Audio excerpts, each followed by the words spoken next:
Você já encarou aquele momento em que compreendia exatamente o que deveria concluir, mas permaneceu ali estático, observando o dever e falhando em dar o primeiro passo? Não se tratava de indolência, nem de ausência de empenho, era a sua mente operando precisamente da forma que foi configurada para atuar, no estado de autopreservação. Deixe-me revelar algo que a imensa maioria jamais compreendeu, mas que altera toda a perspectiva quando assimilado. O seu cérebro não deseja sua evolução. Ele deseja sua permanência. E permanecer na semântica cerebral implica em repetir o que é habitual, o que é cômodo, o que não causa aflição, o que não gera pavor. Napoleão Hill afirmava que tudo aquilo que o intelecto consegue visualizar e ter fé, ele consegue obter. No entanto, para alcançar, você precisa primeiro reconfigurar o mecanismo interno. Você não combate o cérebro arcaico utilizando brutalidade. Você o contorna com táticas de inteligência superior. Aguarde, pois se a mente foi estruturada para fugir do complexo, como é que existem indivíduos que despertam cedo cotidianamente, exercitam-se sob o frio, estudam sob fadiga, edificam projetos admiráveis, mesmo sem entusiasmo, mesmo sem vigor, mesmo sem auxílio externo? O enigma não reside na força de vontade, não reside no ânimo, não reside em uma disciplina mística, é que tais pessoas, de modo consciente ou não, dominaram a arte de hackear a própria psique. E hoje eu irei demonstrar como realizar isso. Mas antes, vamos compreender o oponente, pois seu cérebro boicota você todos os dias. Antes de ingressar na primeira instrução, eu demando que você realize um gesto breve, porém impactante. Escreva aqui abaixo: eu não transijo mais com o meu pensamento. Ao redigir isso, você não está apenas teclando uma sentença, você está emitindo uma proclamação, informando que de agora em diante você não irá mais acatar aquela voz que te imobiliza, te dispersa e te mantém na estagnação. Pois a realidade é esta. Quem prossegue negociando com a própria consciência permanece enclausurado na mesma existência. E entenda bem, o que você irá absorver agora não é inspiração, é estratégia para derrotar sua própria biologia diariamente, mesmo sem ímpeto. Portanto, comente e vamos prosseguir. Lição 1: o circuito de gratificação e como aproveitá-lo ao seu favor. Sabe o que o vício digital, as redes sociais, as notificações constantes e um prato saboroso possuem em comum? Todos eles disparam o exato percurso no seu córtex, o circuito de recompensa por dopamina. É um mecanismo que serve para te induzir a replicar hábitos que, na ótica do homem primitivo, são cruciais para a vida. O entrave é que o cérebro contemporâneo foi capturado. Ele foi condicionado por décadas de entretenimento veloz, nutrição artificial e plataformas sociais para ansiar por gratificações imediatas, simples e fortes. E quando você busca realizar algo que demanda tempo para maturar, como aprender, treinar, economizar recursos, o cérebro não enxerga ganho algum, ele enxerga somente sacrifício. Porém, aqui reside o método que os estudiosos da mente revelaram. Você consegue gerar prêmios artificiais e o cérebro não distingue a realidade da simulação. Isso foi provado por cientistas da tecnologia na Califórnia. Eles notaram que a dopamina não surge apenas quando você obtém o prêmio. Ela surge essencialmente na expectativa da gratificação. Ou seja, quando você crê que algo positivo está por vir, o cérebro já inicia o fornecimento de energia. Como afirmava Ivan Pavlov, que analisou o comportamento, a mente assimila por conexão. Se toda vez que você se dedica, algo agradável sucede após, o seu cérebro inicia a prever isso. Isso transforma o cenário. Significa que se você conseguir convencer seu cérebro que a missão árdua terá um benefício logo adiante, ele irá te auxiliar a dar o início. E iniciar é a etapa mais complexa. Na realidade opera assim. Imagine que você pretenda ler por 2 horas. Tudo bem, você entende o dever, mas toda vez que se acomoda, a mente te incita a ver o telefone, recordar dependências, sentir apetite ou fadiga. Agora experimente isto. Antes de começar, estabeleça uma pequena gratificação instantânea. Pode ser um café diferenciado que você só degusta enquanto produz. Pode ser uma melodia que você só escuta durante aquela ação. Pode ser um pacto consigo mesmo de ver um clipe que você aprecia após concluir aquele ciclo de esforço. O cérebro irá começar a vincular aquela tarefa penosa com o sentimento de satisfação. Com o passar do tempo, a expectativa do prêmio irá surgir antes do dever. Você irá começar a se sentir inclinado a produzir, porque o cérebro assimilou que o esforço antecede algo prazeroso. Isso é treinamento comportamental. Não difere de educar um animal de estimação, apenas que você está educando a si próprio. Comente: eu estabeleço meus prêmios. E quem afirma isso conduz a mente para o triunfo. Mas note bem, pois se você desconsiderar o que surge agora, todo esse empenho que você acaba de compreender pode ser perdido. Agora, eu demando que você dedique total atenção, porque a lição 2 pode ser justamente o que está te paralisando até este momento. Lição 2, o equívoco que aniquila qualquer princípio. Agora eu preciso te relatar sobre o maior deslize que os indivíduos cometem ao tentar evoluir. Eles planejam grande demais, veloz demais. Vou despertar na madrugada sempre. Vou percorrer quilômetros. Vou estudar horas seguidas. Vou cortar o açúcar radicalmente. Soa como motivação, mas em verdade é uma cilada. O cérebro possui um sensor chamado avaliação de custo. Antes de você agir, ele realiza uma projeção de quanto vigor aquilo irá consumir. E quando a meta é exagerada, o custo previsto explode. O eu ancestral entra em desespero e o efeito é aquela imobilidade que você conhece perfeitamente. Você arquiteta muito e executa pouco. A ciência chama isso de saturação neurológica e possui uma cura direta: fragmentar. Não reduzir por falta de desejo, mas reduzir por tática inteligente. E aqui entra algo potente que Napoleão Hill propagava. Grandes triunfos iniciam com resoluções diminutas, porém sólidas. O erro da maioria é buscar intensidade, mas o que gera fruto é a regularidade. Existe um preceito chamado 2 minutos ou, nos artigos científicos, a regra do comportamento mínimo viável. A tese é que a mente tem muito mais facilidade em iniciar um ato do que em sustentá-lo. Então, o segredo não é se obrigar a 1 hora de exercício, é se obrigar a 2 minutos. Apenas 120 segundos. Calçar os sapatos, sentar na mesa de trabalho, abrir o livro, redigir a primeira linha. O que a ciência exibe é espantoso. Na maioria dos episódios, após 2 minutos, você prossegue. Pois a mente, uma vez tracionada, possui uma inclinação orgânica de preservar o fluxo. É o que a física denomina inércia. E o cérebro segue as leis físicas também. O pensador Aristóteles disse algo que hoje a neurociência valida. Somos o que executamos constantemente, não o que tensionamos, não o que almejamos, o que executamos. E 2 dos maiores achados contemporâneos sobre conduta reiteram isso. A personalidade provém do hábito, não o inverso. Quando você realiza a ação, ainda que mínima, seu cérebro inicia a modelagem de uma história. Eu sou um sujeito que faz isso. E então a barreira cai. Não porque você virou um herói, mas porque o ato deixou de ser estranho para o seu mecanismo interno. Comente, eu começo pequeno. E quem afirma isso supera a própria mente. Mas agora surge a etapa que a maioria evita e que qualifica quem de fato evolui. Você entendeu que começar pouco rompe a inércia, só que há um detalhe que ninguém te revela. Na lição seguinte, você irá descobrir porque o mal-estar não é um adversário, é um indício. Um indício de que você está emergindo do comum. E o principal, como converter isso em vantagem em vez de escapar, como a massa faz. Lição 3, a função do desconforto e por que você deve aprender a aceitá-lo. Aqui nós entramos na zona que mais causa incômodo e é justamente por isso que eu devo abordar o tema. Toda missão complexa inicia com atrito. Toda transformação autêntica inicia com resistência. E o defeito da nossa época é que fomos moldados para fugir do desconforto a todo custo. Sente um tédio, busca o celular. Está inquieto, assiste entretenimento. Está com entrave na tarefa, abandona e busca algo trivial. Isso não é covardia, é a consequência de um contexto moldado exatamente para isso. Cada programa, cada rede, cada serviço foi criado por grupos de técnicos e especialistas, cujo alvo era tornar o acesso ao deleite imediato mais simples que o acesso ao labor.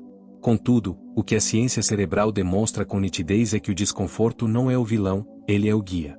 Quando você sente aquela trava antes de começar algo duro, aquele impulso de evadir, aquele peso interno, isso é o seu sistema nervoso alertando, aqui existe evolução.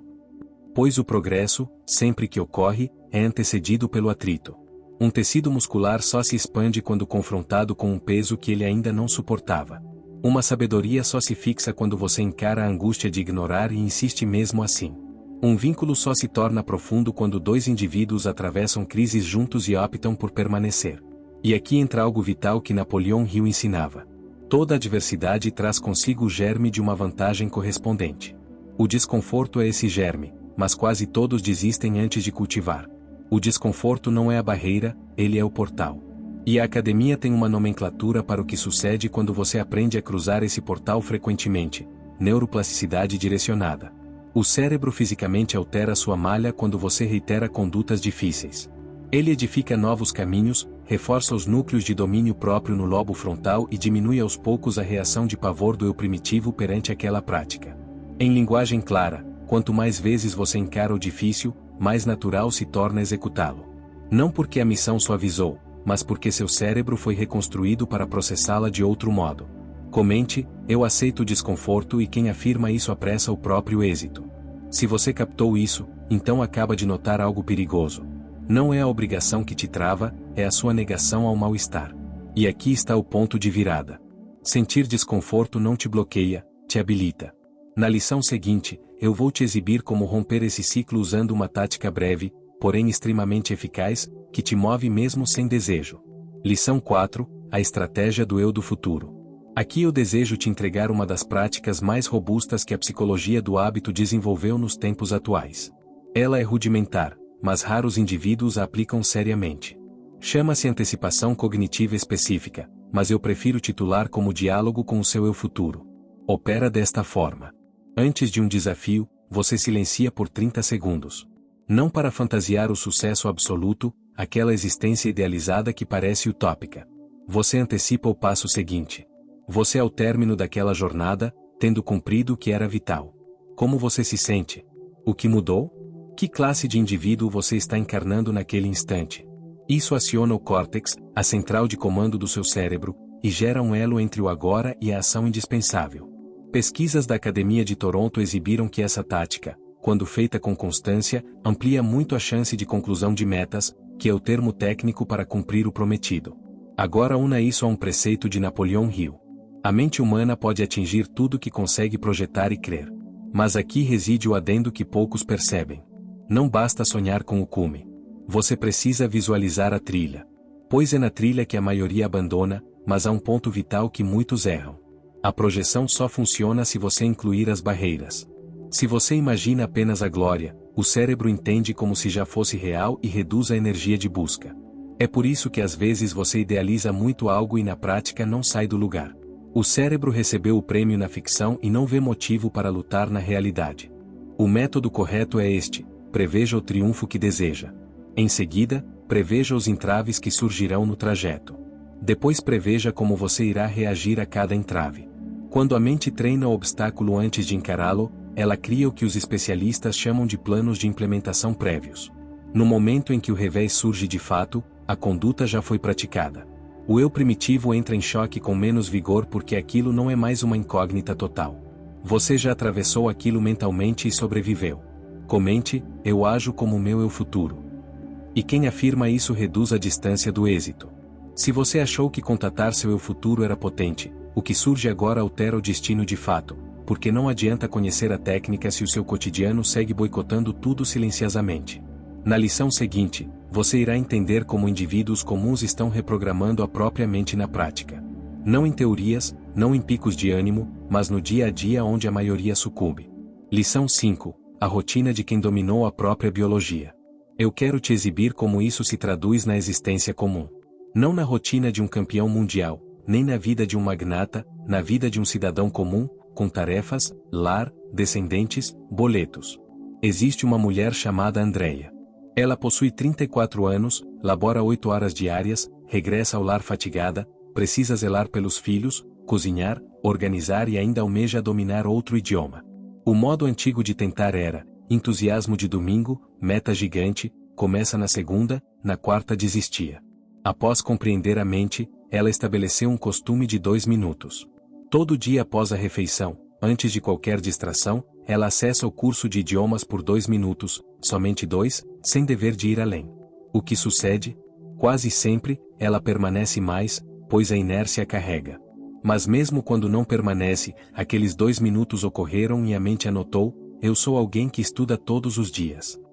Este conceito dialoga com o que Napoleão Hill pregava. Você se converte naquilo que habita sua consciência com maior constância. E aqui vai a aplicação real disso. Se você habita sua rotina com triunfos mínimos, você edifica uma psique vencedora. Ela também instituiu um pequeno prêmio. O chá predileto dela só é consumido durante esses ciclos de aprendizado. O cérebro iniciou a conexão do chá com o dever e quando ela ferve a água, já sente o impulso. Em um semestre, ela obteve mais regularidade do que em 4 anos de tentativas frustradas. Não porque virou uma entusiasta, mas porque aprendeu a colaborar com o cérebro em vez de sabotá-lo. Eu condiciono meu cérebro e quem afirma isso constrói triunfos no piloto automático. Se você crê que o enigma reside em dias de perfeição, repletos de vigor e ordem, você ainda não captou a lógica. Na lição seguinte, você irá descobrir como persistir mesmo quando tudo parece adverso. Lição 6, quando o contexto não auxilia. Agora surge a verdade crua. Existem dias em que nada disso surte efeito. Dias em que você seguiu o hábito, visualizou, preparou os prêmios e mesmo assim ficou estagnado, perdendo tempo em telas à tarde, sem realizar nada útil. Isso não é fracasso, é biologia. O cérebro é um componente vivo. Ele sofre influência do repouso, da dieta, da tensão, dos ciclos existenciais. Há dias em que o eu ancestral vence e isso é humano. Agora vincule isso a um preceito de Napoleão Hill. O erro é meramente um acontecimento, jamais o fim. Mas a massa faz o oposto. Converte um acontecimento em personalidade. O equívoco não é ter esses dias, o erro é converter esses dias em narrativa. Eu sabia que não conseguiria. Eu nunca evoluo. Sou assim. Quando você faz isso, você está construindo uma identidade de derrota. E o cérebro, que adora validar histórias que já aceitou, irá iniciar a coleta de provas para demonstrar que você está certo. A ciência titula isso como tendência de confirmação neural. Você crê que é indolente? Então recordará principalmente dos dias de ócio e ignorará os de esforço, e assim a mentira se valida. O remédio não é entusiasmo fictício, é neutralidade estratégica. Quando um dia falha, o registro deve ser direto. Hoje não fluiu, amanhã o sistema reinicia. Não faça drama, não festeje o erro, apenas anote e prossiga. Estudiosos da Academia do Texas notaram que pessoas que se perdoavam velozmente após deslizes tinham mais chances de retomar o hábito ideal do que as que se martirizavam. O remorso não gera movimento, gera humilhação e a humilhação gera estagnação. A via não é a perfeição, é a regularidade imperfeita. Realizar 80% do tempo é vastamente superior a projetar 100% e cumprir 0. Comente, eu reinicio sem drama. E quem afirma isso jamais abandona a jornada. Mas note isto agora, pois é aqui que a imensa maioria se extravia. Você compreendeu que falhar não é o problema? O problema é a lenda que você narra após a falha, só que há algo ainda mais denso ocorrendo por trás.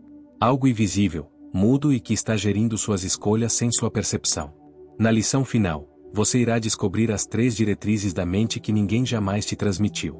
Lição 7. As 3 diretrizes do cérebro que ignoraram na sua educação.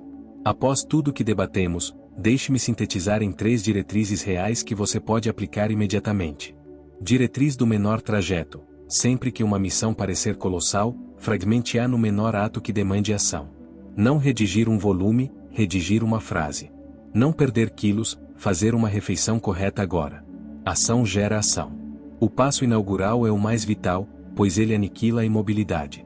Diretriz da recompensa antecipada. Antes de iniciar qualquer esforço, posicione um ganho logo à frente, não remoto no tempo, mas imediato. O café, o descanso, o elogio próprio ao concluir. A mente não distingue prêmio concreto de prêmio prometido. Utilize isso. O prazer surge na espera, não apenas na posse. Diretriz da identidade por ato. Não se questione como ter motivação. Questione como o sujeito que você deseja ser agiria, e haja assim, mesmo que por 2 minutos. Pois a personalidade não precede a ação, ela sucede. Você não age porque é disciplinado, você se torna disciplinado porque age repetidamente. O que a neurociência está nos alertando no fundo disso tudo?